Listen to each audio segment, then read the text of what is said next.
ही व्याप्ती जाते.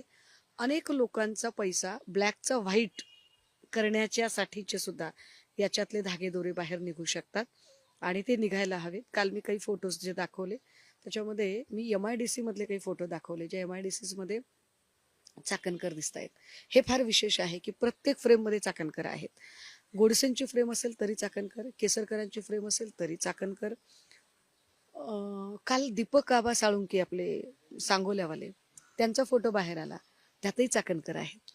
म्हणजे बघा की चाकणकर त्या प्रत्येक नेत्यासोबत दिसतात, तेव्हा आमच्यासारख्या माणसाला एक शंका यायला लागते की काय चाकणकर प्रत्येक नेत्यांना तिथपर्यंत पोहोचवण्यासाठी अप्रोच करत होत्या का?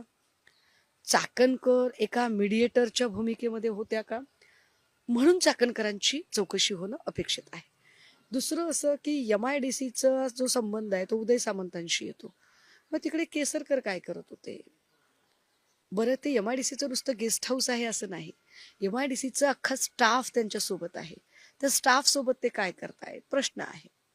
त्या सगळे जे फोटो आपण दाखवले ना, त्या फोटोमध्ये एक फोटो हा एक पिवळ्या शर्टचा माणूस आहे, ज्याच्या डोळ्यावर चष्मा आहे. हा कोण आहे पिवळ्या शर्टचा माणूस? तर हा सिन्नर MIDC मध्ये जी स्टाईस असोसिएशन आहे, त्या स्टाईस असोसिएशनचा हा प्रमुख आहे. ह्याच्याशिवाय त्याच्याकडे एक जबाबदारी आहे, ती जगदंब पतसंस्थेची.